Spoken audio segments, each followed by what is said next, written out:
record on this. All right, cool. So, my mic's really hot. Turn that down. All right, cool. So y'all should see this thing called why your CFP was rejected. All right, everybody seeing that? Someone seeing that? Give me a yes, give me a no. Feel free to hit it in the chat, or you can just say it. Cool. Perfect. All right. So I'm going to just walk through this because, again, this is like a pending blog post idea that I had. Let me start off by saying this isn't my original thought. This is me talking to people who have been doing this longer than I have and kind of collecting some of their ideas, sharing some of my own processes, and putting this in a way that hopefully will resonate with folks that are going to watch this video and folks that are in the live chat right now. So if you want more information on these, there's 2 posts. I'll put the links in the chat. There we go. One of them is in.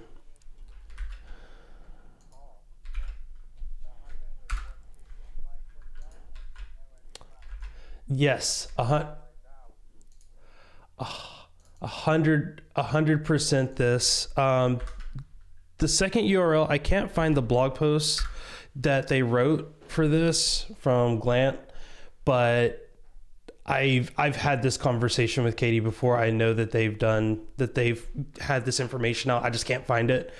So sorry about that. But the interesting part of this is rejections happen. They happen in life. I don't have to tell people this. This doesn't need to be like a reminder thing of like, hey, you're going to have to deal with rejection just in some way, shape, or form in life. That's a part of just living. CFPs are no different. It's just like Alexis mentioned, it's just like when you are applying, you only control half of the conversation. You only control half of the process. There are other parts of the process that play a factor. A good example of this in terms of the job hunt, at the same time that I was applying for this role that I have now, I applied for a role that was lower than the role that I have now and was rejected for it. And I wanted to work at, I'm qualified for a staff level advocate role, but not qualified for a senior level advocate role. How does that work? Well, again, it depends on what the needs are of the company, whether or not they think I'm going to fit that role, or maybe there was someone who is a better fit for that role for other reasons. Those reasons could be compensation request. It could be location, proximity to target markets, things like that. So be thinking about this, your CFP process, just as you would with submitting a resume. In many ways, you do want to highlight, you want to do everything in your power to show the best foot for your talk, to put your best foot forward for your talk. But at the end of the day, it's a decision that has to be made, that it ultimately boils down to the answer was yes or the answer was no. So don't beat yourself up about it. If you are consistently not getting selected for talks, then I think that there are some things that we can look at that maybe we can fix. But reminder that you shouldn't start the conversation with, my talk didn't get accepted, I did something wrong. It was, my talk didn't get accepted for some reason. And that reason may not be, you or me in this case. So don't beat yourself up about the process. The process is a thing. And as I put in here, practice makes numbness. I first started talking in 2018. I first started submitting talks in 2018. I didn't get my first talk accepted for a year later. It was for North Bay Python. My first conference talk was literally called How to make a side hustle with Python marketing skills and some stuff we won't talk about. That was the actual title. And it was me sharing my skills as a podcaster who was a marketer by trade and happened to know Python.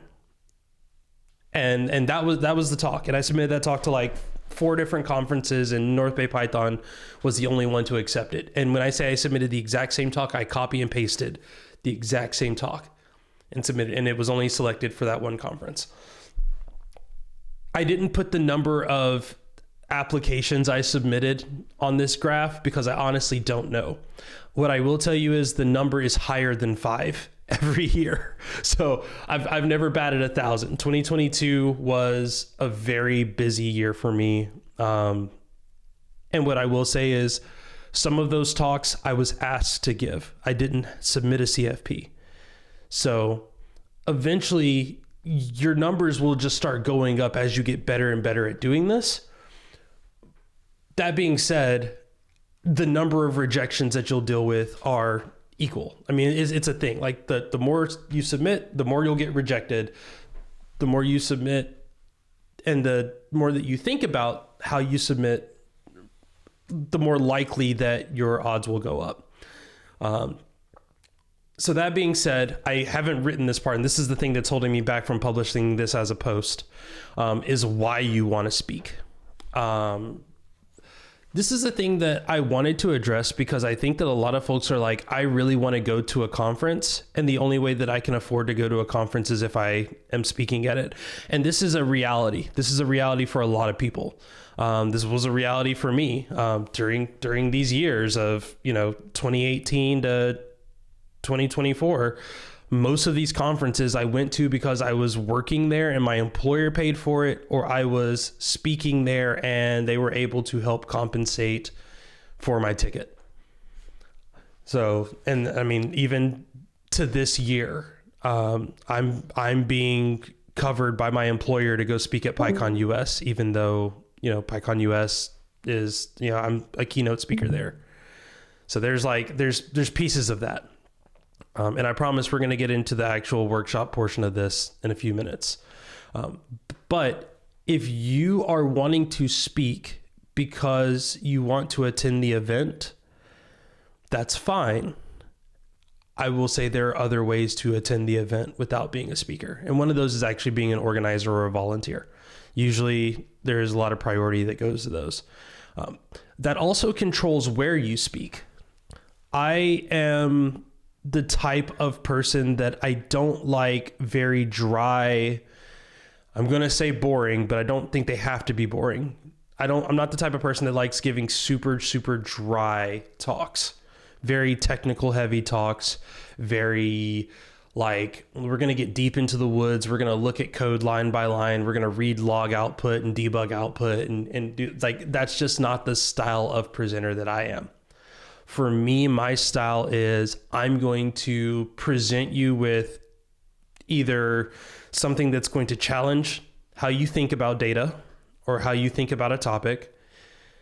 And I'm going to do my best to make it fun or impactful or both. Both bonus points on that.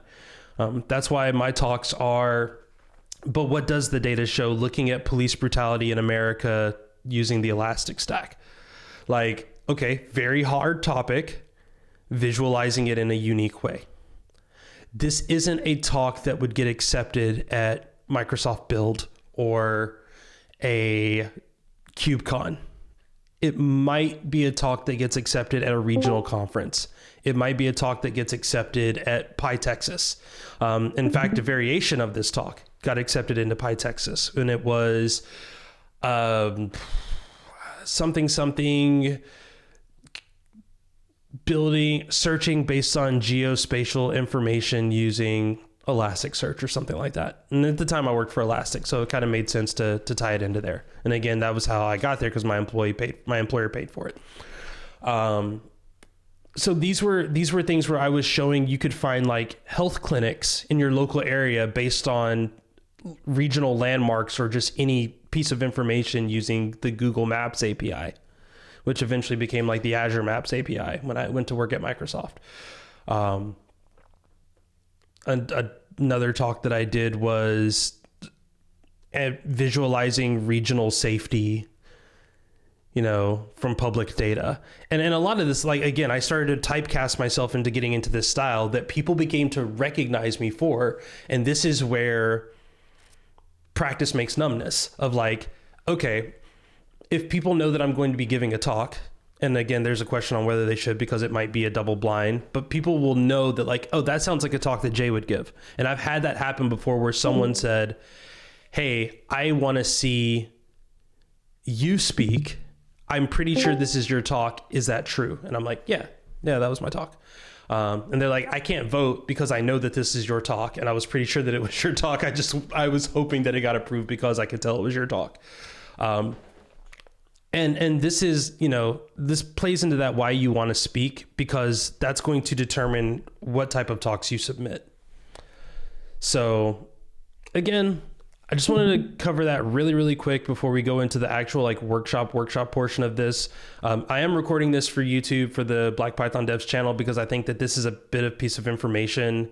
And it's just one of those things that like, oh my goodness, I get asked this a lot. I mean, just like the same question with like getting hired and stuff. The more you know about these things, the better it's going to give you confidence in your submission of the talk, and it's going to give you comfort. And this is where that last piece goes here, where it says, know your talk before you propose it. Develop your talk outside of time, outside of like right before the CFP, even though I can't type here. Also, this is going to be my process for ideating on a talk. I'm going to create a super rough CFP outline. I'm going to share it with a couple of friends just to get their idea. Sometimes I will go to people who are like running the conference and not on the voting committee, or I will go to people who are on voting committees for conferences that I'm not going to speak at and ask their opinion. So, for example, we're going to be working through some of my talk ideas for DjangoCon, and I hope some people will share their talk ideas, and I will show them how easy it is to do this. But I reached out to one of the organizers that I know wasn't grading talks or wasn't, choosing talks. And I said, hey, you're helping put on this conference. What kind of talks are you interested in seeing being presented at this conference? And as I'm thinking about how I am going to choose my talks or how I'm going to choose the ideas for what I'm going to do, I'm going to then take that feedback and implement it into my official CFP submission. And again, with some of this, I know sometimes you just don't have enough time to do this. I don't have time to do some of the things that I'm talking about in here, but this is what I like to do. Create a rough CFP outline, share it with a couple of folks who have kind of the expertise or, kind of understand what type of conference they are, make a very loose abstract of the talk, and then present it at a local meetup.